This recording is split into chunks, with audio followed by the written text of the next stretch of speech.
Bonjour à tous et bienvenue sur Crypto Signal. Aujourd'hui, on va retravailler un petit peu la structure, retravailler nos targets suite à ce pump qu'on a eu cette nuit.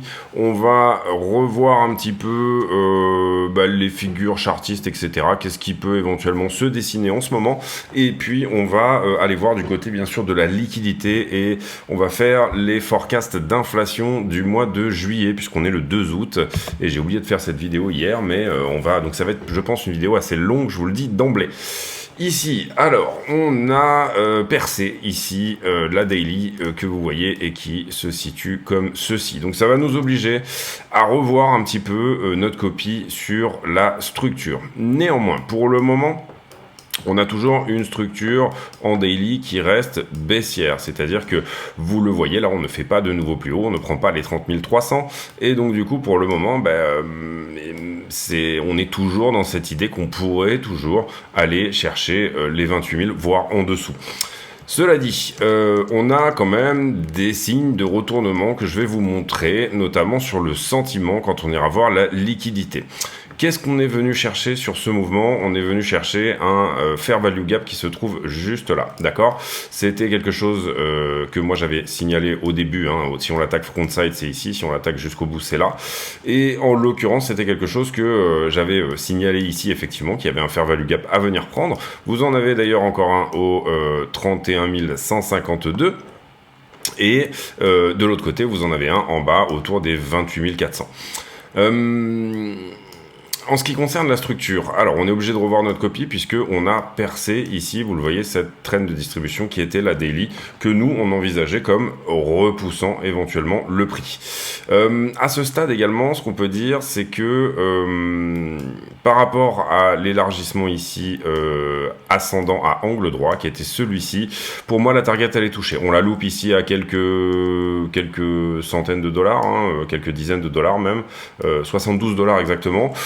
Alors, peut-être qu'il y avait une possibilité de la calculer mieux, d'une certaine manière. Ici, vous voyez que j'avais mis mon point de 4 sur ce point bas là, et qu'on aurait pu éventuellement venir chercher plutôt ce type de structure.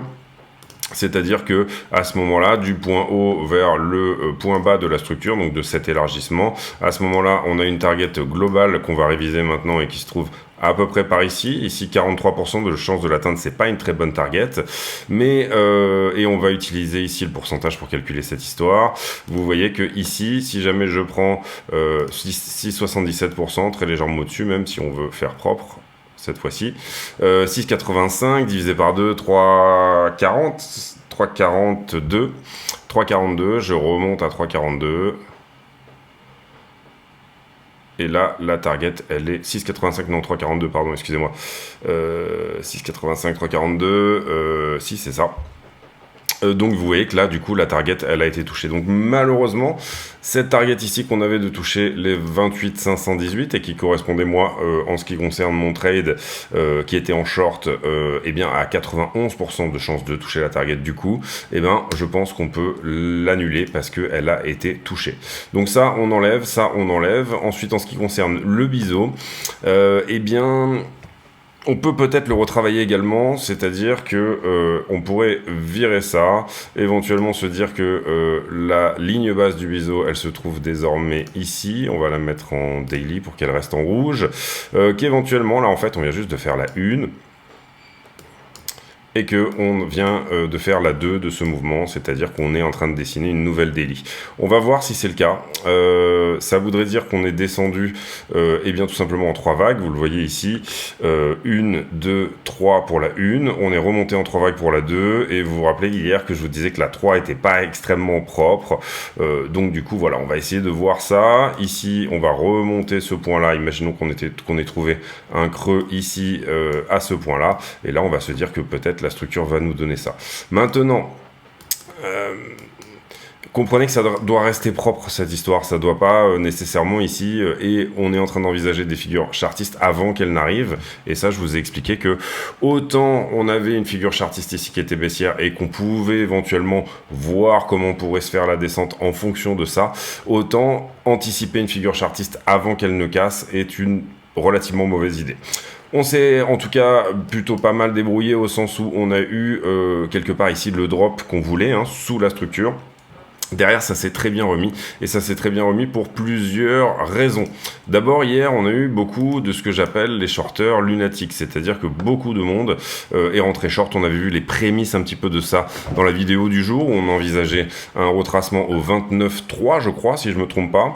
Et en l'occurrence, c'est ce qu'on a eu. Ici, on a temporisé, et en fait, finalement, on a fait une structure d'achat, un flag, et derrière, on est venu déborder vers le haut. Alors, je vous le dis tout de suite, j'ai pas pris ce long parce que je dormais, tout simplement.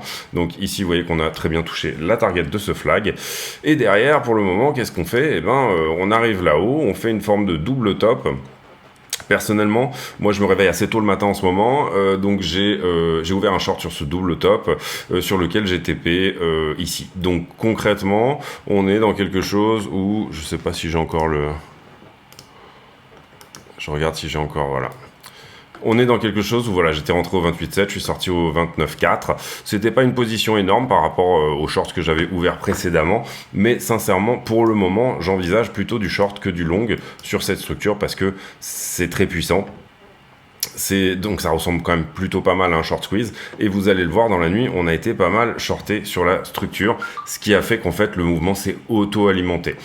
Ce que j'appelle les shorteurs lunatiques, c'est les shorteurs de pleine lune. C'est pas forcément une donnée, mais d'une certaine manière, parfois, quand on a des pleines lunes, on a et des nouvelles lunes, on a eh bien une forme de sentiment qui, dans une fenêtre de 3-4 jours avant ou 3-4 jours après, nous donne des mouvements assez impulsifs. C'est quelque chose que j'ai remarqué pendant le bull run. C'est quelque chose qui à la fois fonctionne et ne fonctionne pas toujours. Les nouvelles lunes sont pas toujours haussières, ça dépend vraiment du sentiment du moment. Là, en l'occurrence, on a eu une pleine lune qui était haussière. En général, j'aurais tendance à dire quand même que les pleines lunes sont haussières et les nouvelles lunes sont baissières, mais c'est pas nécessairement entre guillemets une donnée, c'est plutôt quelque chose qui exacerbe les sentiments. Voilà, les gens sont un peu plus excités que de nature.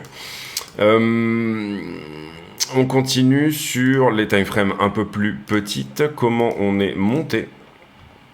On est monté en élargissement ascendant.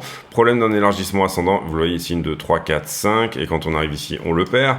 Problème d'un élargissement ascendant, c'est que c'est assez difficile de définir une target. En général, on dit souvent qu'il va venir chercher le bas de sa figure, c'est-à-dire qu'ici, en l'occurrence, on parle des 28,7, ce qui est tout à fait jouable, mais on ne touche la target que dans 60% des cas, ce qui n'est pas non plus énorme. Et le problème qu'on peut avoir ici, bah, c'est le point d'entrée. Hein. Celui qui a chopé un short ici, bah, il est plutôt bien. Moi, personnellement, j'étais rentré et bien sur ce double top là, ce double top ici, là, sur cette structure là, donc au 29,770 à peu près, et en l'occurrence j'ai préféré sortir ici quand on a retouché, tout simplement quand on a cassé cette trend là, parce que je vois ici qu'il y a peut-être une structure de retournement qui est en train de se faire, et donc du coup j'ai l'impression que mon point d'entrée pourrait être un peu meilleur.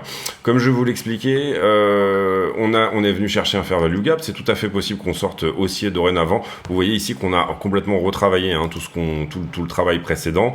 Soit on est dans un biseau qui effectivement, mais là on est beaucoup moins sûr de cette histoire. Également, on a quand même la trend qui n'a pas été retestée. Je parle de la trend daily ici. À minima retestée, peut-être perdue, ou en tout cas, on n'est pas sur un creux majeur ici. Voilà, c'est ça que je veux dire. Le 28,5, c'est pas un creux majeur. Est-ce qu'on est sur un top majeur? Bah, pour le moment, en tout cas, il confirme une structure baissière et on vient chercher le gap, on vient couvrir ici le gap qui était celui-ci. Donc, prise de liquidité au-dessus de la structure, c'est plutôt une chose que je qualifierais de baissière dorénavant, hein, puisque on a chopé toute la liquidité qui était en attente. On confirme une structure baissière effectivement. Pour moi, direction préférentielle plutôt short. Cela dit, attention aux structures de retournement et attention à ce que pourrait nous donner. La structure de retournement ici du mouvement, là on est en 5 minutes, mais bon, c'est une structure qui est plutôt en 1 heure. Vous voyez qu'elle se trouve ici, le moment où finalement on décide de faire ce mouvement impulsif là vers le haut. On la dessine en épaule tête épaule inversée, même si je suis pas fan parce que pour moi les épaules elles doivent être plus conséquentes. Voilà, je trouve que celle-ci est pas extrêmement conséquente, mais en tout cas on a notre petite structure de retournement sur la time frame 1 heure ici. Qu'est-ce qui nous confirmerait qu'on reste en baissière? Bien évidemment revenir en dessous des 28,5 ici. Et qu'est-ce qui nous confirmerait qu'on passe en tendance haussière? Reprendre les 30 300. Mais ça, bien évidemment, vous devez vous faire une idée avant d'avoir cette confirmation-là. Enfin, en tout cas, vous devez avoir une direction préférentielle. C'est beaucoup mieux pour, bien évidemment, ici, voilà, avoir des confirmations que tout ça se passe bien. Autre chose qu'on pourrait dire, c'est que à ce stade, pour le moment, et dans les petites time frames, on a également une trend ici. Alors, je vous pousse celle-là pour le moment.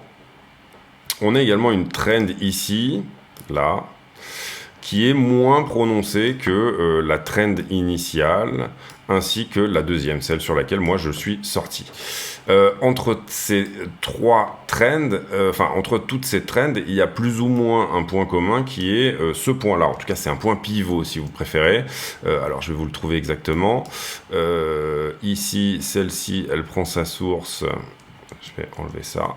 Celle-ci, elle prend sa source ici. Voilà, il y a quelque chose autour des 27 730 qui pourrait être un point pivot. Ici, on voit que le gap a commencé. Alors, il a déjà été retesté une petite fois ici, en tout cas sur la time frame 5 minutes. Mais ce qu'on pourrait éventuellement venir retester à nouveau, ça serait ce top-là. Donc, en l'occurrence, ça nous donnerait un point d'entrée pour un short, à nouveau, entre 29 770, qui était mon point initial, et 29 888. On a fait la figure de retournement ici sous forme de double top ou épaule tête épaule. Ça, pour le coup, elle est un peu penchée, mais ça fonctionne à peu près. Et puis, ce qu'on peut dire éventuellement, c'est qu'on va avoir de la vol. Pourquoi on va avoir de la vol? Et là, du coup, je vais passer sur Ether aujourd'hui, peut-être, parce que sinon, ça va peut-être faire une vidéo un peu longue. On ira faire que la liquidité sur Ether, pas forcément peut-être la structure.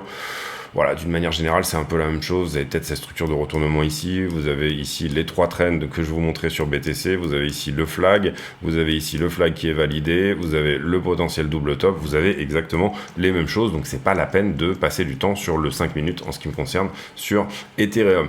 Ethereum, BTC, qui est toujours à la latéralisation. Bon, là, on est en 5 minutes, mais si on regarde depuis hier... Hop.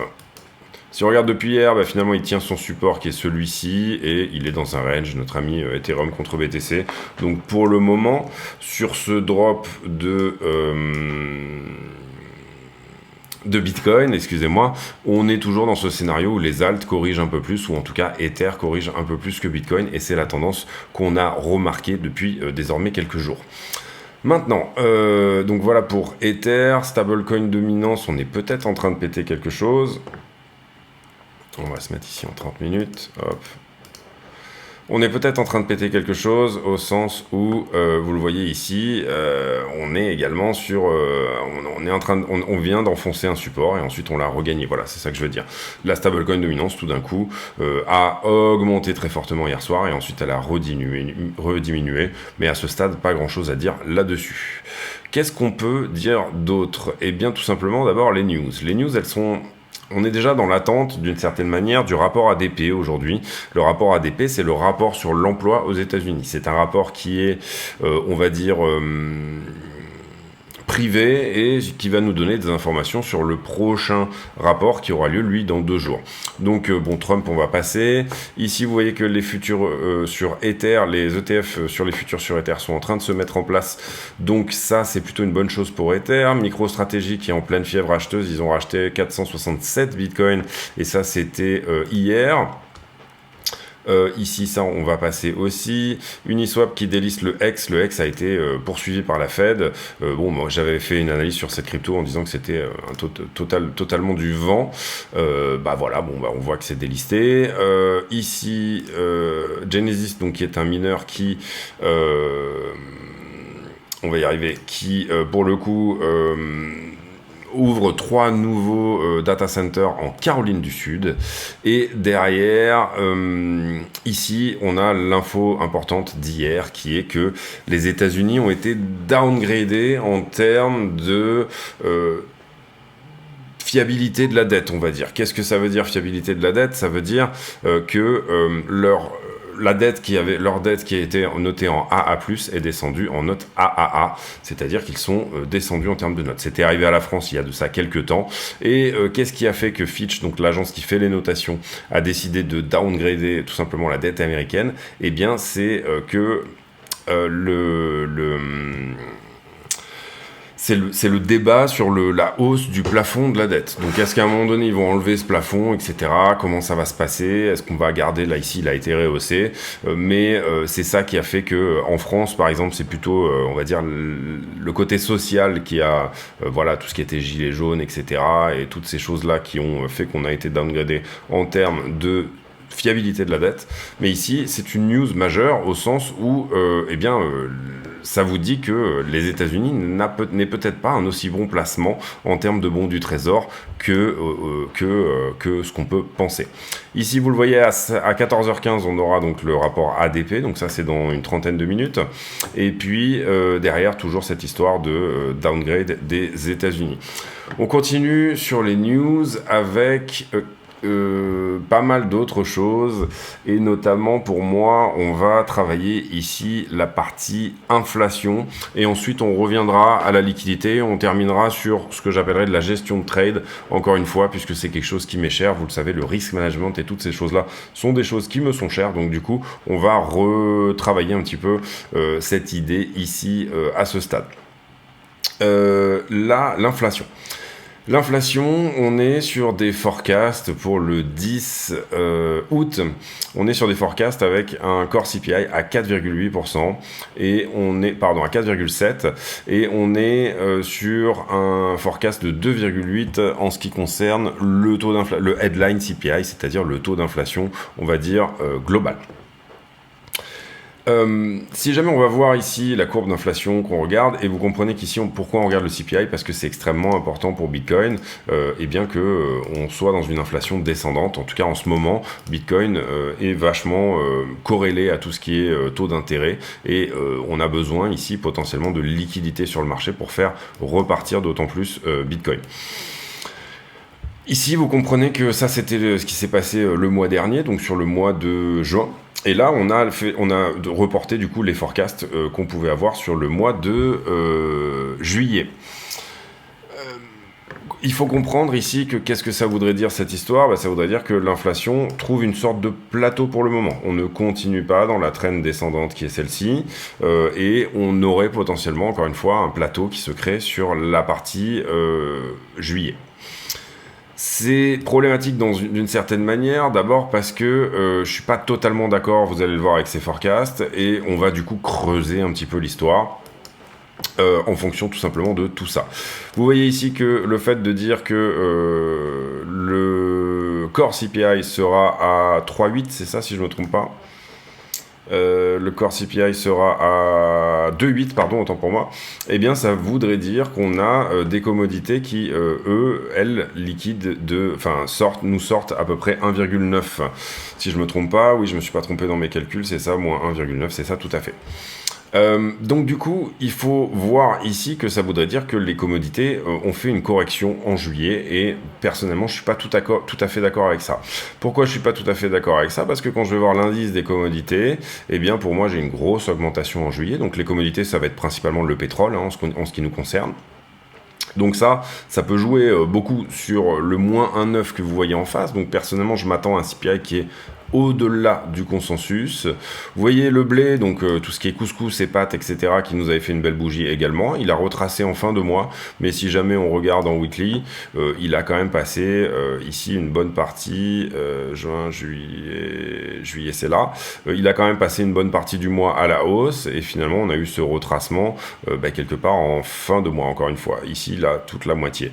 Ou alors on peut considérer que c'est la dernière semaine, donc du coup, voilà, on peut considérer ici que on a eu peut-être un peu plus qu'une baisse des commodités, puisque vous comprenez ici que au mois le mois, ça voudrait dire qu'on ait une baisse des commodités. Maintenant, il faut comprendre également que ici on parle de chiffres annuels, c'est-à-dire que ce qu'on doit regarder ici, c'est, vous voyez là on est au 1er juillet, il va falloir aller regarder au 1er juin où est-ce qu'on en était.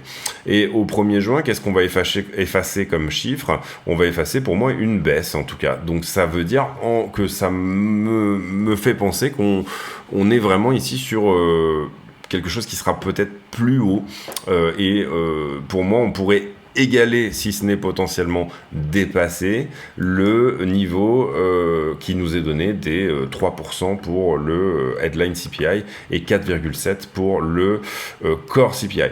Le core CPI, c'est l'inflation de demande, et vous voyez également que le travail de la Fed ici, si on est même au consensus, ne paye pas beaucoup, au sens où même avec des taux extrêmement contraignants, à savoir 5,25 pour le moment, eh bien, on n'est pas encore en train de rétamer réellement la demande. Par contre, quand je vais voir Trueflation, qui est un indicateur également qui nous permet de réfléchir à ce qu'a été l'inflation sur le mois, je me place au 1er juillet, donc ici, j'étais à 2,38% au 1er juillet, et quand je regarde ce qui s'est passé jusqu'au 31, ici, j'étais à 2,25, donc une baisse de 0,14 en tout sur le mois, ce qui pourrait peut-être nous faire penser qu'effectivement, une baisse de 0,1 ici pourrait être envisageable.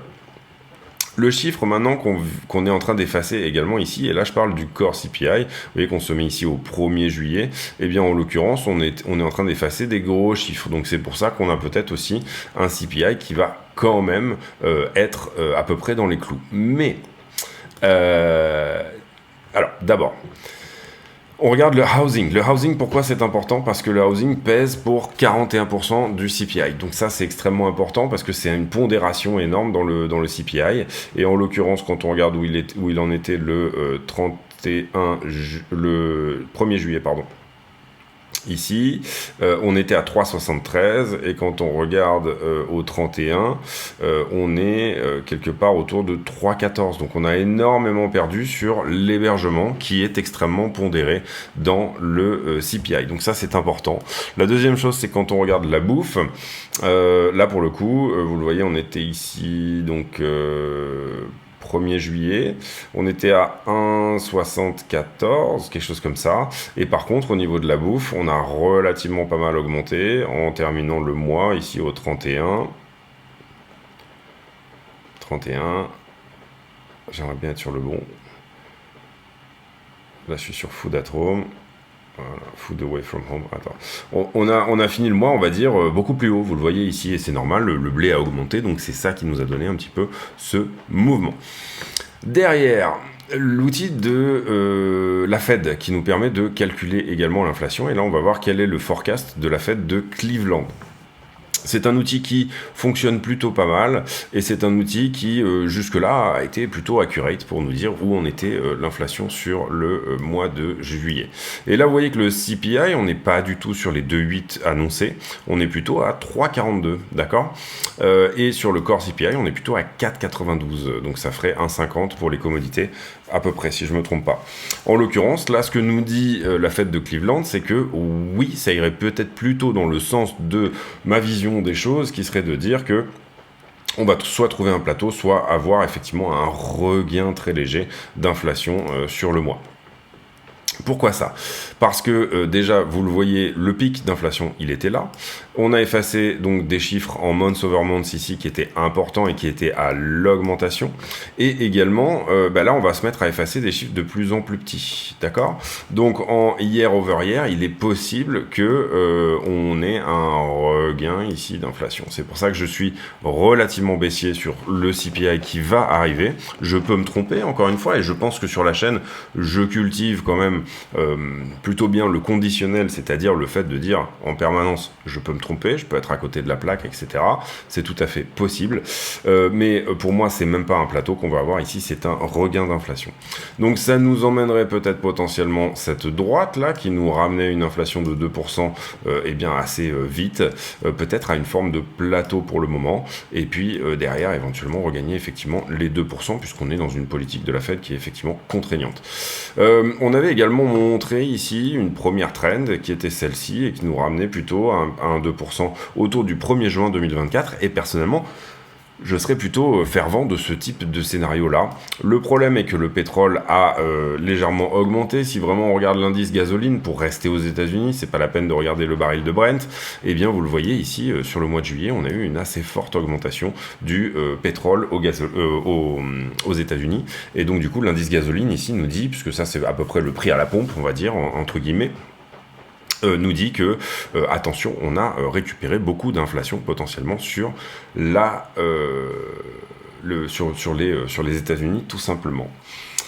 Le downgrade du marché américain, le downgrade de Fitch, là, hein, ce dont je vous parlais tout à l'heure. Donc là, l'info, elle est sortie quelque part par ici. Normalement, théoriquement, devrait nous faire diminuer un peu les taux à 10 ans. Donc ça, c'est pas trop une mauvaise chose.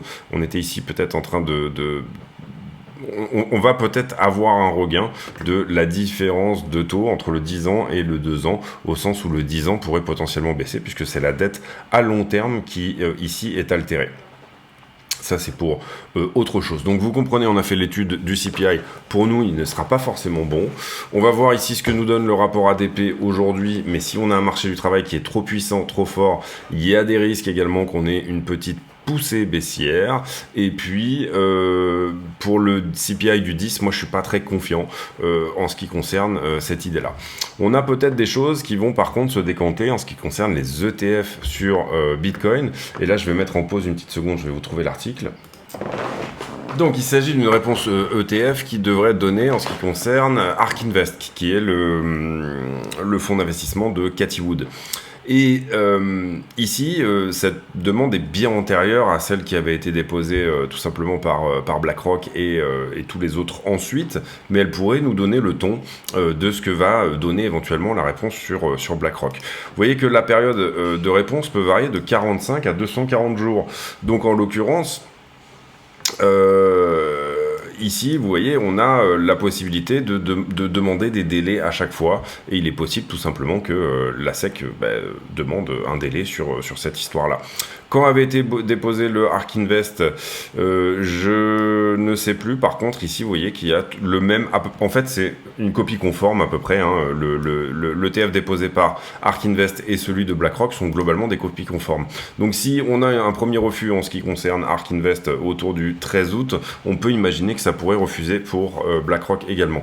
La deuxième chose, c'est que par contre, si c'est accepté, c'est plutôt une bonne nouvelle. Et jusqu'à ce que l'ETF BlackRock soit effectivement accepté également, ça serait plutôt une news qui serait haussière. Donc surveillez bien autour du 13 août quelles vont être les réponses par rapport à ces fameux ETF sur ARK Invest. Derrière, on va traiter tout ce qui est liquidité. Je pense qu'on a fait le tour des news, si je me trompe pas. On a déjà parlé du problème sur Curve, qui risque de mettre à mal un petit peu le secteur DeFi sur les prochains jours. Qu'est-ce qui a été liquidé hier? 100 millions, pas grand-chose finalement pour l'action de prix qui est relativement quand même conséquente. En ce moment, on a ici, vous le voyez, plus de la moitié de liquidation sur Bitcoin et à peine 17 millions sur Ethereum. En l'occurrence, Ethereum, on l'avait vu hier dans la vidéo d'hier, du moins besoin que de sortir ses shorts peut-être que Bitcoin. Cela dit, quand on regarde le carnet d'ordre, on a des ordres qui ont été servis ici sur la montée et on a pas mal de Bitcoin qui ont changé de main. On a eu de la vente ici 80, 150, 150, 200, 200, allez 350 Bitcoin, 400 Bitcoin qui ont changé de main. Pour l'instant, des ordres qui se faxent ici à peu près sur les 29 000. Et puis derrière, il va falloir, si on veut faire ce mouvement au 28, quand même un petit peu de momentum, un petit peu sur la même chose que ce qu'on a eu tout simplement hier. Maintenant, sur les marchés en levier, vous voyez qu'on est venu prendre cette target ici en bas. Pour ce point-là aussi au 28 550, donc celui-là est pris. On a fait la vidéo par ici et globalement ce qu'on peut voir c'est que on avait remarqué qu'il y avait pas mal de shorts sur la zone et c'est ça qui nous faisait penser potentiellement à un retest des 28,3. En l'occurrence, vous voyez qu'on est allé beaucoup plus haut et vous voyez ces ouvertures de contrats ne sont pas fermées à ce stade. On n'est jamais revenu sur la borne basse ici des 6 882. Mais entre-temps, on a eu également du long qui est rentré sur toute cette période-là. Là, j'avais une structure qui était baissière et en même temps quelque chose qui était haussier. C'est ça qui nous a donné le petit mouvement au 28,5, donc la perte de ce plus bas-là. Et puis ensuite, donc, est-ce qu'on peut estimer que ce point-là est un point de long? La réponse est oui. Ici. Ensuite, derrière, qu'est-ce qu'on a eu? On a eu... des fermetures de position principalement, c'est-à-dire que là, théoriquement, on devrait avoir des shorts qui se ferment, donc normalement, le funding devrait augmenter. Et en l'occurrence, il n'augmente pas. Donc ça veut dire que sur cette structure-là, on était fortement shorté, puisque on fermait du contrat qui était du contrat short, mais en même temps, le funding ne voulait lui-même pas augmenter. Donc ça pourrait nous donner ici le pourquoi du comment de ce mouvement supplémentaire, entre guillemets, ce que j'ai appelé tout à l'heure les shorters lunatiques. Après, j'ai une forte augmentation du nombre de contrats, à peu près sur cette zone-là. C'est-à-dire que là, le prix continue à augmenter, le nombre de contrats également, et le nombre de... Enfin, et le funding, lui, par contre, vient en positif. Qu'est-ce que ça veut dire? Ça veut dire qu'à partir de là, on est relativement longué. Donc j'enlève là ici les niveaux qui ont été travaillés. À partir de là, on est relativement longué. Donc pour moi, ça explique aussi en partie le mouvement suivant, qui a été de dire on revient entre guillemets reprendre cette borne-là, parce que tout simplement vous aviez ici des augmentations de contrats qui s'étaient faites à partir de la source du mouvement, c'est-à-dire celui-ci. Donc ça c'est bon. On peut peut-être même estimer que ça pourrait aller un petit peu plus bas cette histoire. Et concrètement, moi j'estime que ça pourrait aller à revenir tester la totalité du point pivot de tout ce mouvement qui se trouve au 29,3 à ce stade. Donc pour celui qui a ouvert un short pile poil au top, là ici, il y aura quand même un petit épée ici à prendre sur les 29,3 si jamais on y va. Deuxième chose ensuite, comment ça se passe? Par contre là pour le coup j'ai un prix qui baisse et j'ai un funding qui augmente, vous le voyez. Alors il y a des fermetures de contrats etc, mais logiquement si jamais on est dans la logique normale, le funding devrait baisser. Donc en l'occurrence on peut estimer ici que toute cette structure est longuée également. Donc ici c'est bon et vous avez effectivement un petit point de short ici. Donc ça c'est vraiment important à comprendre. On est ici pour moi plus en haut de quelque chose qu'en bas de quelque chose. Maintenant il va falloir surveiller le funding, il va falloir surveiller les ouvertures de contrats etc. à l'instant T pour déterminer le sentiment. Et le sentiment justement on va aller le voir maintenant. On va vite fait regarder Ethereum aussi.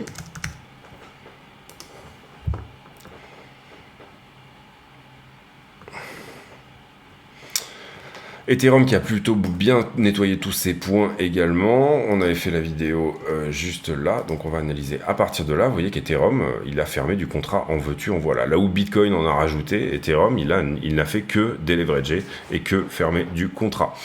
Donc on avait fait la vidéo par là, beaucoup de fermetures de contrats ici qui sont des fermetures de short, donc j'estime quand même que le bas est longué ici aussi puisque le prix est plutôt à plat et j'ai plutôt ici, vous le voyez, un funding qui augmente. Même si on ferme du contrat, théoriquement on devrait fermer du contrat, donc le funding devrait diminuer. J'espère que vous comprenez bien. Donc un gros point ici à prendre désormais à 1008 sur Ether. Derrière, j'ai encore de la fermeture de contrat. Et là, en l'occurrence, le funding devrait augmenter et ça n'est pas le cas. Donc on peut estimer qu'on est longué sur une bonne partie de la structure ici, puisque théoriquement ici vous devriez avoir un funding qui augmente tout au long de cette montée et ça n'est pas le cas. Donc qu'est-ce qu'on peut dire là-dessus? On peut dire que et là pour le coup le funding devrait augmenter mais c'est pas le cas, donc forcément déjà ce point là est un point de longue assez conséquent. Derrière j'ai des fermetures de contrat, ça me dit donc que du coup sur cette structure qui est montante, j'ai peut-être potentiellement du short également. J'ai ici, vous le voyez, normalement ça devrait monter, ça ne monte pas, ça veut dire que derrière j'ai des gens qui ouvrent du short et c'est ça qui fait baisser le funding. Contre toutes ces fermetures de contrat, malgré tout ça, j'ai quand même du monde qui ouvre du short, donc c'est ce qui explique le mouvement suivant. Ensuite, ici, on peut peut-être estimer qu'il y a également du, on va le mettre en 1 pixel par contre, du short, bien évidemment, puisque c'est ce que je vous ai expliqué. Et puis, derrière, ici, on reprend une forme de normalité, au moins jusqu'ici. Et là, on réenclenche du long. Donc là, pour le coup, on est longué à partir de là. Ça peut être éventuellement le point où effectivement, enfin le pourquoi du comment on est en train de baisser. Ici, vous voyez, grosse ouverture de long également sur ce point-là. Donc ce point-là a été longué également, quelque part par ici. Vous voyez le nombre de contrats qui augmente, le funding qui augmente en même temps. Et derrière, pour le coup, on est dans la normalité puisque j'ai un prix à plat et un funding qui lui-même est à plat également. Donc voilà, un petit peu pour... on va juste mettre celui-ci en rouge et on va sauver ça. avant de passer aux poches de liquidité en 5 jours. Poche de liquidité en 5 jours, on a ici liquidé pas mal de short, bien sûr. Donc du coup, on se retrouve avec un delta où on a plus de longueur que de shorter. Est-ce que ça veut dire qu'on est obligé de revenir à l'équilibrium? Non, mais ça veut dire que la liquidité a été tellement nettoyée en haut que désormais, y compris même si on regarde juste sur les 2 derniers jours, il en reste beaucoup plus en bas, tout simplement. Et là, il faut regarder bien les 2 derniers jours, à mon avis, et surtout les 12 dernières heures pour savoir éventuellement où peut se diriger le prix sur Bitcoin. Mais si on devait aller en bas, vous comprenez que ça voudrait dire revenir au 28,5, en tout cas perdre le mouvement, hein, puisque ici vous avez pas mal de liquidations qui se sont amorcées, on va dire, sur la montée. Pour l'instant, on en a déjà liquidé une partie, vous voyez que c'est ça qui fait baisser le delta, et soit on enclenche du shorter encore en plus, des vraies grosses positions en short. Pour le moment, c'est à peu près là, mais c'est pas non plus incroyable. Si on devait retracer, vous voyez qu'on reviendrait à peu près dans la zone des 30 000, 30 150, peut-être pour un double top si la liquidité n'est plus shorteuse à ce stade. Si par contre on enclenche du short sur ce mouvement-là, à ce moment-là, je viendrai vous dire que c'est pas une bonne idée. Je vous ai enlevé les x25 ici, histoire de libérer un petit peu la charte. Également là on voit les grosses ouvertures de short etc qui finalement ont poussé le mouvement un peu plus haut, grosse ouverture de short notamment ici là, vous le voyez, et là on vient chercher toute la liquidité. Ce mouvement n'a pas poussé jusqu'à là où il aurait pu, c'est-à-dire 1892 pardon, sur Ether, on avait déjà parlé de ces niveaux là. Pour le moment Ether est en train de corriger, je vois assez peu de short sur cette descente et je vois plutôt des tentatives de long qui désormais sont remise à zéro, désamorcée entre guillemets. A contrario, vous voyez qu'Ether a désormais un peu moins de longue que Bitcoin, ou en tout cas dans son delta, il est déjà un petit peu plus propre et quasiment à l'équilibrium, alors que Bitcoin a plutôt enclenché du short. Sur la 12 heures, oula, alors c'est chargé là. Je pense qu'il y a un bug parce que ça peut pas être ça. Alors on va essayer de l'actualiser.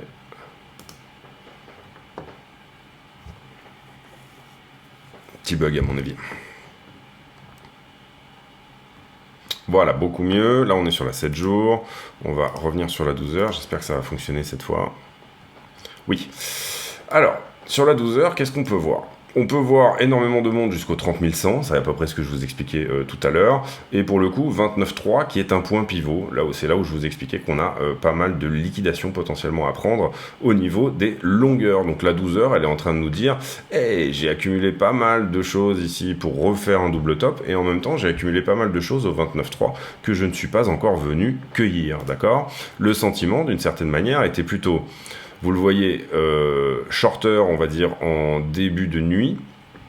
Puis longueur finalement, alors là on est oui sur 12 heures, ouais. Donc shorter en début de nuit ici, hein, c'est ce qu'on avait vu hier d'ailleurs.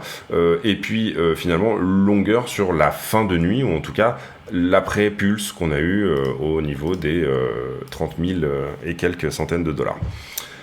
Également quand on regarde la weekly, c'est très très propre.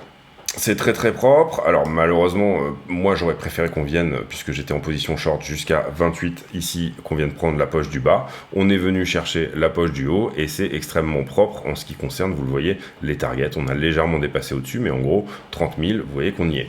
Qu'est-ce qu'on a désormais sous les pieds? On a ça en termes de position relativement récente, depuis le 2 août. Vous voyez que c'est des positions qui datent de, entre guillemets, ce matin, hein, puisque j'ai zoomé là. Et on a ça également. Et puis on a toujours cette fameuse poche au 28 000, ce qui me fait me dire que peut-être c'est là qu'on va dorénavant. Maintenant... Aucune certitude de ce côté-là, il peut très bien avoir un très bon sentiment au spot qui se déclenche, et il peut très bien avoir quelque chose qui nous emmène aux 30 550, ce qui retournerait littéralement la structure, vous l'aurez compris. En ce qui concerne Ethereum, on va juste faire la 7 jours. Il a bugué aussi. D'accord, on va faire la même chose.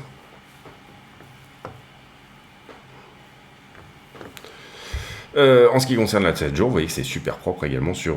Ah mince, c'est pas Ethereum du coup. Du coup, ça marche super bien, mais... hop, on va remettre BitMEX et Bybit. On va faire le run. Et alors, sur la 12 heures sur Ethereum, c'est un petit peu moins propre au sens où on n'a pas pris cette poche au-delà des 1905. Et en l'occurrence, si on doit diminuer sur Ethereum, vous voyez que les possibilités ici se divisent entre 1008 et 1009 d'une manière générale, sous les 1008 et au-delà des 1900, on a de chaque côté une poche de liquidité. On vient croquer un petit peu de celle-ci et finalement derrière, on se retourne avec Bitcoin. Là où je voudrais vous montrer quelque chose également, ça fait quoi, 38 minutes de vidéo, ben, c'est pas grave, ça sera une vidéo un petit peu longue. C'est sur la demande au spot d'une certaine manière. Et là, on va dézoomer un petit peu l'histoire et également sur peut-être pourquoi on n'est pas sur un creux majeur. On va dézoomer l'histoire, on est en 6 heures, je pense que c'est suffisant. Non, c'est pas suffisant, on va se mettre en 12 heures. C'est pas suffisant non plus, on va se mettre en daily. Ah si, 12 heures c'était pas mal, autant pour moi. 12 heures. Donc voilà, en 12 heures, qu'est-ce qu'on a sur Coinalyze? Vous voyez que les niveaux d'open interest, donc le nombre de contrats ouverts en dérivé, correspond à peu près au niveau du top des 66 000 $, enfin le deuxième top là. Et en l'occurrence, qu'est-ce qu'on avait fait à ce moment-là? On avait déleveragé assez fortement. Donc, on a une demande sur les dérivés qui, à 32 000 $, la moitié du prix de ce qu'on pouvait avoir ici, concerne autant de contrats sur les dérivés que quand on était ici à fin novembre 2021, tout simplement. Pourquoi on n'est pas potentiellement sur un creux majeur? Tout simplement, vous le voyez ici, il y a une capitulation, il y a des fermetures de contrats qui se font, et ici on voit très bien que 15 000 est un creux majeur. Ça ne veut pas dire qu'il sera tenu, je vais d'ailleurs probablement poster une vidéo assez bientôt sur le fait qu'il pourrait éventuellement, ce creux pourrait être attaqué, il y a des chances que ça soit le cas, je les estime moi à quelque chose comme peut-être 30 ou 40% de chances de revenir faire un plus bas. Et là, je me décale sur le daily. Vous voyez que la demande au spot, elle suit toujours la même trend qui est descendante. Et ça, depuis le premier top. D'accord? Donc, on a une demande au spot en comparaison, puisqu'ici, c'est un CVD. Ça veut dire que c'est en fonction de ce qu'on regarde. Et bien qui est tout simplement descendante et qui est même moindre par rapport à celle des creux du Covid. C'est en fonction de ce qu'on regarde, ça veut dire que c'est en fonction des volumes, etc. et ce genre de choses. Et en ce moment, on n'a pas des volumes exceptionnels de demande au spot, et donc du coup, c'est ça qui pourrait peut-être nous donner ce fameux mouvement baissier. Ici, vous le voyez, on avait énormément déleveragé en faisant une toute petite action de prix, d'accord? Derrière, effectivement, bon, il s'est passé ce qui s'est passé, mais d'une certaine manière, vous voyez le nombre de pertes de contrats, et on revient ici à la borne basse qui est à 3,55. Est-ce qu'on ne serait pas ici en train de préparer un petit peu le même genre de choses? Sous-entendu, on est à 7 milliards, et sous-entendu, on devra diviser l'open interest par 2 pour que le marché, on va dire, s'assainisse et reparte d'une manière saine. Il est tout à fait possible qu'au travers du temps, cette courbe d'open interest, qui était, vous le voyez ici, un peu à la berne, quand on regarde ici en comparaison, qu'on accepte tout simplement, et qu'il y ait de plus en plus de market makers, de plus en plus de demandes, on va dire, sur les dérivés, et qu'on accepte bien évidemment de passer ce range et de supporter ici la borne haute, et que dorénavant, bien évidemment, on déleverage plutôt ici en bas. Vous comprenez que ici, si je vous avais dit, regardez, il y a un range sur l'open interest, on va se faire défoncer quand on est juste là, par exemple, eh bien, en l'occurrence, vous voyez que ça n'était pas nécessairement le cas, et puisqu'on a accepté tout simplement d'aller engranger plus d'open interest, plus de contrats et plus d'enjeux sur les marchés dérivés, plus de leviers, voilà, toutes ces choses-là.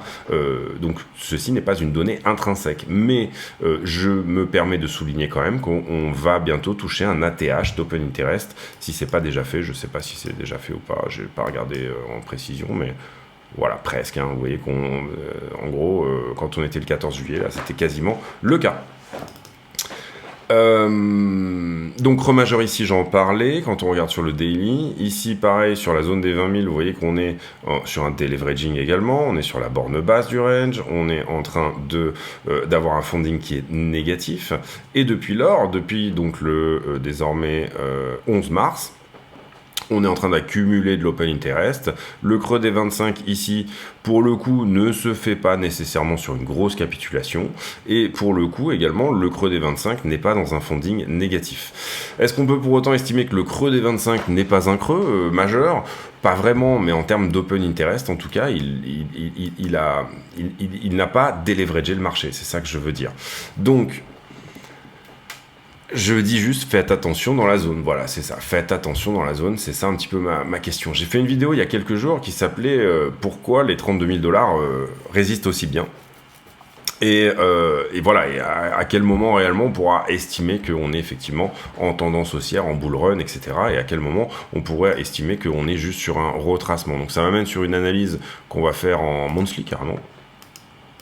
sur l'index. Et cette analyse-là, elle est de dire tout simplement, bon, qu'est-ce que je vois là ici sur la chart? Vous voyez qu'on est ici on regarde là on regarde sur le Bitcoin à partir de, on va se mettre par contre en logarithmique là pour le coup. Hop. Qu'est-ce qu'on regarde? Vous voyez qu'on voit eh bien, cette courbe du Bitcoin que vous connaissez tous, avec ces trends, etc., toutes ces choses-là. Il y a une trend ici d'AQ qui est perdue, hein, si on compte les deux plus bas, et que là, on est en train d'essayer de retracer. Au moment où on la perd, on est en train d'essayer de la regagner.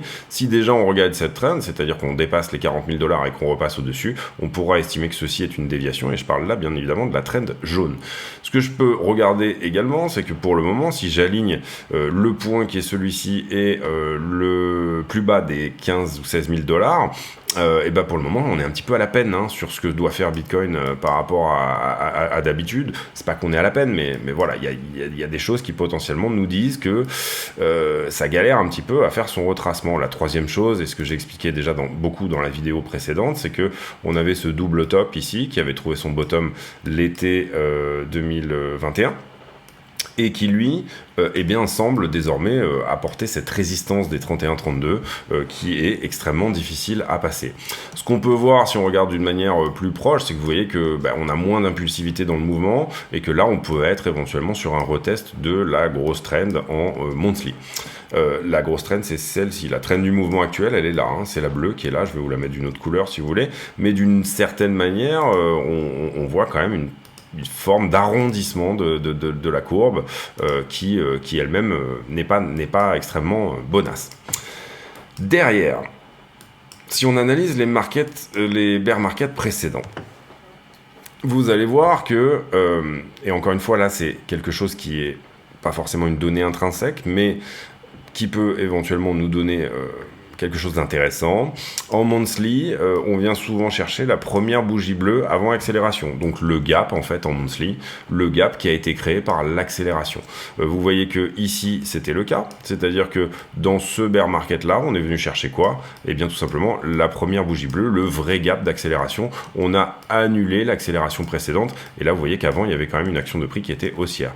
Qu'est-ce qui pourrait être fait là? Tout simplement, venir chercher le premier gap également. Et c'est une possibilité, encore une fois, qui existe, de venir donner et chercher la target de ce double top là. Et alors là, vous allez crier mais attends, qu'est-ce que tu dis? Il est possible qu'on perde les 15 000 $. Non, je dis pas ça. Ce que je dis, c'est que quand je regarde la charte, on galère en ce moment à redépasser le point actuel. On a du mal. Si jamais on refuse de re-rentrer dans cette zone là, qui est plus ou moins là, ce que je qualifierais de zone premium à ce stade, et bien à ce moment-là, on pourrait revenir faire un tour en zone discount. Pas nécessairement en allant charger l'entièreté de ce gap, mais peut-être en revenant tester les 20 000, qui lui est le vrai creux majeur du moment, et peut-être même en dessous.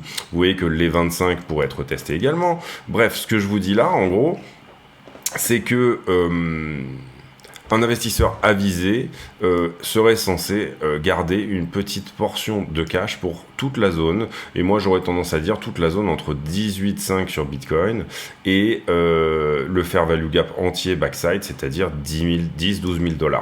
Ici, sur toute cette zone-là, il y a des choses qui peuvent peut-être nous dire qu'on peut éventuellement y aller. Et quelles sont ces choses-là? Et je mets en pause une petite seconde. Donc je mettais en pause puisqu'on a eu le rapport ADP du jour, et le rapport ADP, vous le voyez, le consensus était à 189 000 emplois créés pour ce mois de juillet, et on est à 324 000. Donc ça veut dire que on a des mauvaises nouvelles sur le marché de l'emploi, et un marché de l'emploi qui demeure tendu. On verra si ça se confirme jeudi, puisqu'on aura des confirmations par rapport au taux de chômage, tout simplement. Qui va sortir vendredi, pardon, mais voilà, c'est pas très bon cette histoire-là. Ensuite, derrière, qu'est-ce que j'étais en train de dire? Oui, j'étais en train de dire... vous pourrez crier à l'abruti si jamais ça ne se passe pas, vous pourrez crier au génie si jamais ça se passe. Moi, ce que je conçois ici, ce sont des probabilités. Donc, j'ai aucun problème avec cette zone-là, et j'ai déjà des ordres qui sont prêts à partir de 18,5, si jamais donc on perdait les 20 000, et si mon portefeuille part comme ça, si jamais on part dorénavant haussier, mon portefeuille est prêt, c'est pas grave, et ça sera... il faut pas FOMO ici dans l'histoire. en se disant on ne peut pas perdre le plus bas, il existe 40% de chance, puisqu'il y a cette target de double bottom là, qu'on le perde. Maintenant, si vous voulez pas l'entendre, c'est pas un problème. À ce moment-là, restez comme vous êtes et ça me va très bien et c'est ok et il n'y a aucun problème avec ça. Mais comprenez bien que si on perd la weekly ici et si désormais on a une phase baissière qui s'amorce ou un signe noir ou une récession ou quelque chose de très mauvais sur le marché action typiquement ici on a quand même un petit peu des signes, notamment avec le downgrade de l'économie américaine avec la note AAA. Eh bien, d'une certaine manière, vous pourriez vous retrouver à vendre vos bitcoins dans la zone où moi j'en achèterais. Et ça serait vraiment dommage parce que c'est pas du tout l'idée de la chaîne. Donc, il n'y a pas ici de bon ou de mauvais scénario à envisager. C'est ça que je veux dire. Ce que je veux dire ici, c'est que ici, on a eu une recover qui était très belle. On reprend un plus 100%, c'est très joli. Maintenant, derrière, ça n'est pas du tout un problème de revenir, reperdre, une bonne moitié également. C'est quelque chose qui peut se mettre en place. Ici, à ce moment-là, ça nous ferait plus ou moins une ABC en descente et avec refus de réintégrer les 32. Et pour le moment, les 32 affichent tellement de force que c'est quelque chose qui doit de plus en plus être processé par nous, petits êtres humains, qui tout simplement essayons de gagner de l'argent sur les marchés.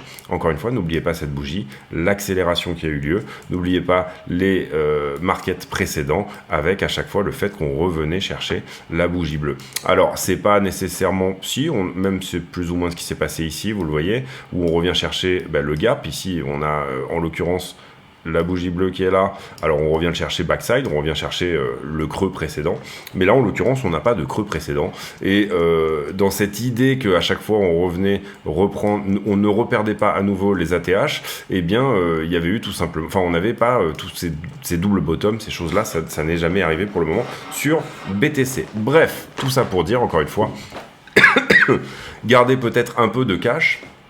Ne suivez pas trop les lignes arc-en-ciel, trop lolo et compagnie machin qui vous disent c'est une fire sale. C'est une fire sale. À 30 000 $, BTC est à un très bon prix. Maintenant, pourquoi se priver éventuellement d'en avoir 3 fois moins cher? Et en l'occurrence ici, c'est ça le but de la chaîne également, c'est de vous dire, il y a quand même des possibilités ici que ce genre de choses arrive. Effectivement, ça serait un scénario de signe noir. Effectivement, ça serait pas très beau à voir pour toutes vos altes, etc.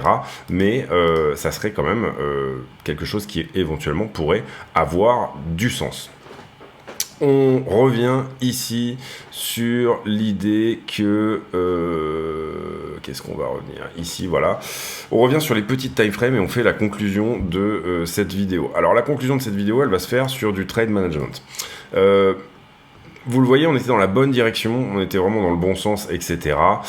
Et personnellement, alors moi je me soigne par rapport à ça, mais j'ai tendance à prendre profit trop tôt sur mes shorts. Et donc là, en l'occurrence, ça me dérange pas d'avoir eu des targets un petit peu trop optimistes sur celui-ci. Ce trade a gagné de l'argent. Et j'ai aucun problème avec ça. Ce qui m'embête, c'est de ne pas avoir pris le long qui suit à minima jusqu'au 29.3 avec un TP partiel au 29.3 et après derrière pouvoir réenclencher le mouvement, surtout que j'avais le cash à ce moment-là pour le faire puisque j'étais pas investi totalement sur ma position en short. Cela dit, on avait la bonne analyse, etc. Aucun problème avec ça. Maintenant, on commence à batailler avec les 29.500. Et c'est ça qui va être, je pense, la question du moment. Est-ce qu'on réintègre 300 et on les enfonce? Pour moi, c'est vraiment ça un peu la question, c'est-à-dire qu'est-ce qu'on va voir sur la journée d'aujourd'hui? Là, en l'occurrence, vous le voyez, on a peut-être une mauvaise news en ce qui concerne le rapport ADP, mais pour moi, la vraie news, elle aura lieu après-demain. Et on a peut-être une mauvaise news en ce qui concerne le rating américain, mais bon, c'est une news qui en soi n'en est presque pas une, quoi. Ce qu'on peut voir également sur les plus petites time frames, encore une fois, et là on va parler de gestion de trade également, eh bien c'est cette petite AQ. Est-ce qu'on est en train ici de dessiner un bear flag, c'est-à-dire une structure de retour à l'envoyeur? Retour à l'envoyeur, encore une fois, c'est perdre les 29.3, ou alors tout simplement, est-ce qu'on est juste en train de reprendre réellement du poil de la bête en ce qui concerne une nouvelle impulsive, ce qui pourrait être bien évidemment le cas. Cela dit, Je m'attends personnellement à ce qu'on reteste ici un petit peu plus haut. Et encore une fois, je vous ai parlé des 29 773. C'est pas forcément rédhibitoire. Si jamais on a effectivement quelque chose d'extrêmement baissier et qu'on a pris suffisamment de liquidité et on a vu sur l'analyse de liquidité que c'était quand même le cas, à ce moment-là, on peut peut-être donner raison à ce biseau en élargissement ascendant pour revenir chercher sa target autour des 28 000 $, enfin 29 000 et 28,5. Ici, ça serait la zone éventuellement où on pourrait éventuellement trouver un joli short à prendre éventuellement. Maintenant, dans la gestion de trade, et c'est ce que je vous ai expliqué avant-hier sur le trade ici où on est revenu à mon point d'entrée, je sais plus où c'était peut-être par ici, 28,5, non c'était dans des plus petites...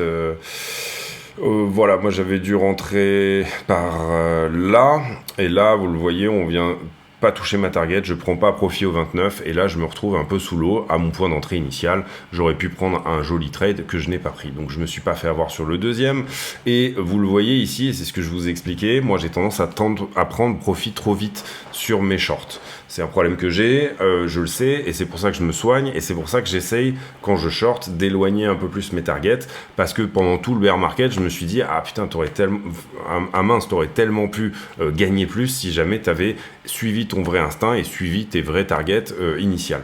Donc, excusez-moi, ça va être une vidéo assez bear, mais c'est malheureusement plus ou moins ce refus des 32 qui me fait penser à ça, et également, bah là pour le moment, cette prise de liquidité qui finalement en est une et qui finalement peut retourner la structure. Et encore une fois, je veux pas ici noyer, jeter le bébé avec l'eau du bain. On a une très belle structure de retournement, on a une prise de liquidité en haut. Si désormais on réenclenche beaucoup de shorters, on peut aller bien plus haut et on peut aller, encore une fois, je le redis, aux 31 ou 33 000 $.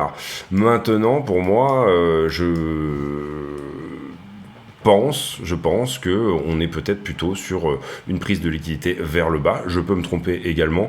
Et pour le moment, si on fait un retracement haussier, eh bien, j'aurais plutôt tendance à me positionner short si je vois des structures de retournement dans la zone.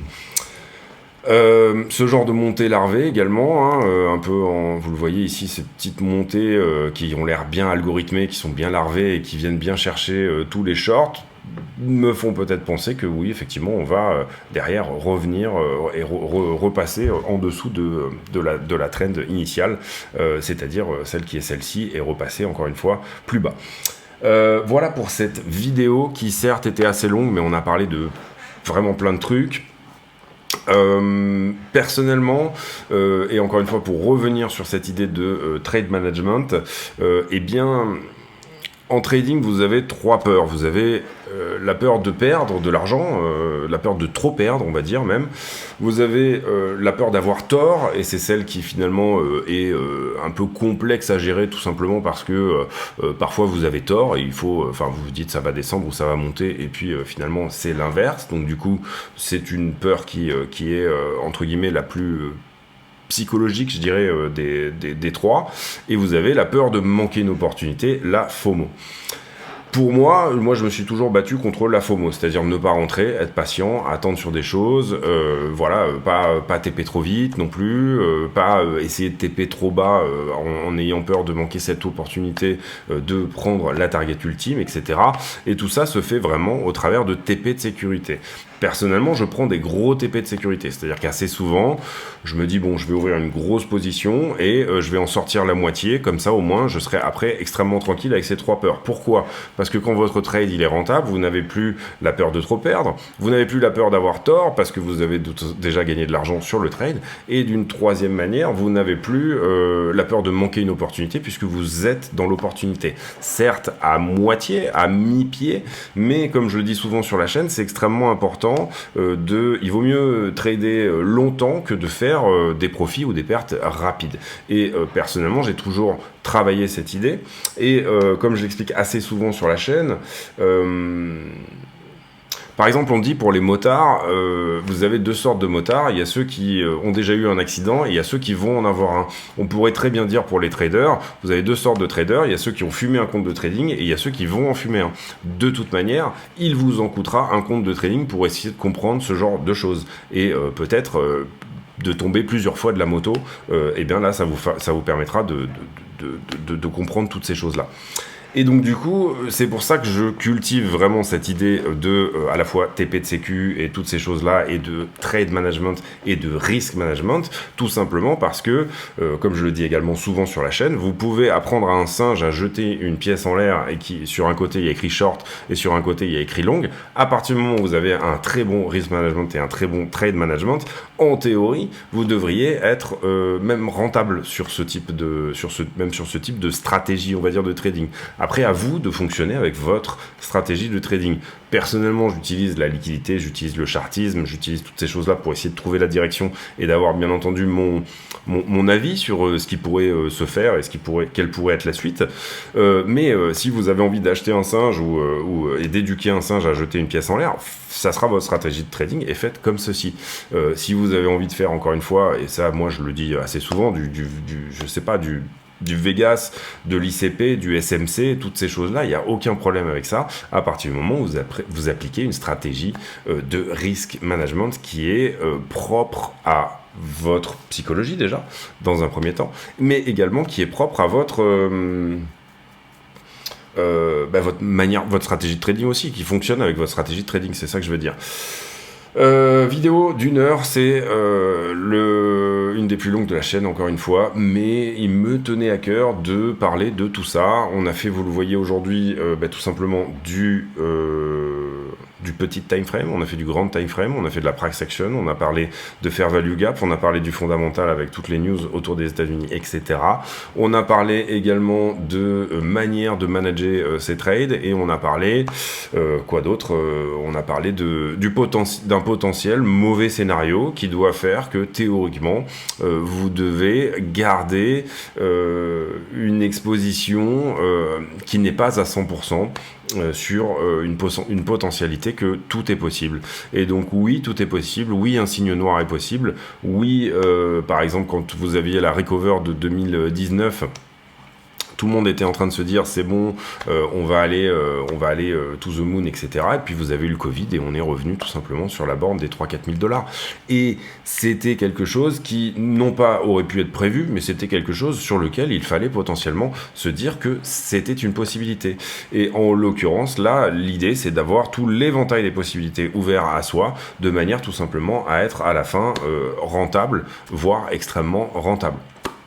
Donc voilà, essayez de ne pas avoir cette impulsivité de tout simplement vous dire ah ben ça y est, ça monte, donc j'achète, ou il y a une news sur l'ETF, donc j'achète, il y a ça, donc j'achète, il y a ça, donc j'achète. L'idée ici, elle est tout simplement d'avoir l'exposition que la charte vous impose de mériter. Également, et ça je le répète, sur les altcoins, moi personnellement, à peu près toutes les altcoins où je suis rentré, certaines non parce que j'ai accusé des pertes, mais à peu près toutes les altcoins sur lesquelles je suis rentré depuis les 15 000 $, j'ai pris mes SHAD, j'ai pris mes sell alpha double, et je suis sur des bags que je qualifierais de gratuits, ou en tout cas j'ai pris du profit, et je suis sur des bags, sauf sur les trucs vraiment que j'estime extrêmement intéressants pour le prochain bull run, et sur lesquels éventuellement même j'ai tendance à charger encore plus, mais d'une certaine manière, il est extrêmement important de protéger, que ce soit un capital de trading ou un capital d'investissement. Pour moi, c'est à peu près la même chose, vous devez le protéger un petit peu de la même manière. J'ai terminé pour cette vidéo, j'espère qu'elle vous a plu. Si c'est le cas, mettez un pouce bleu, n'hésitez pas à venir nous rejoindre sur le Discord, dont le lien est en description de la vidéo. Abonnez-vous si jamais le contenu vous plaît. Et puis, on se retrouve demain pour une nouvelle vidéo. J'ai pour habitude en fin de vidéo de poser une question à la con, c'est-à-dire une question qui n'a rien à voir avec le prix du Bitcoin. Et là, j'ai la bouche un peu sèche et l'esprit un petit peu sec également. En tout cas, je suis plus très étanche pour vous trouver une question vraiment sympa. Mais d'une certaine manière, la question du jour sera est-ce que vous faites un peu la teuf quand même? Est-ce que vous faites un peu la fête? Personnellement, moi j'ai pris 2 amendes pour tapage nocturne dernièrement parce qu'on a fait des grosses noobas à la maison, et voilà, donc moi j'aime bien ça, j'aime bien décompresser avec les copains, j'aime bien mettre de la musique fort. Là en l'occurrence on a fait même un concert carrément directement à la maison, et du coup 2 amendes à 68 € pour tapage nocturne. Je dis ça parce que je les vois sur mon bureau. Je vous souhaite à tous une excellente journée. Merci de votre écoute, de votre fidélité et de votre bienveillance. On se retrouve demain pour une nouvelle vidéo. À très bientôt. Ciao.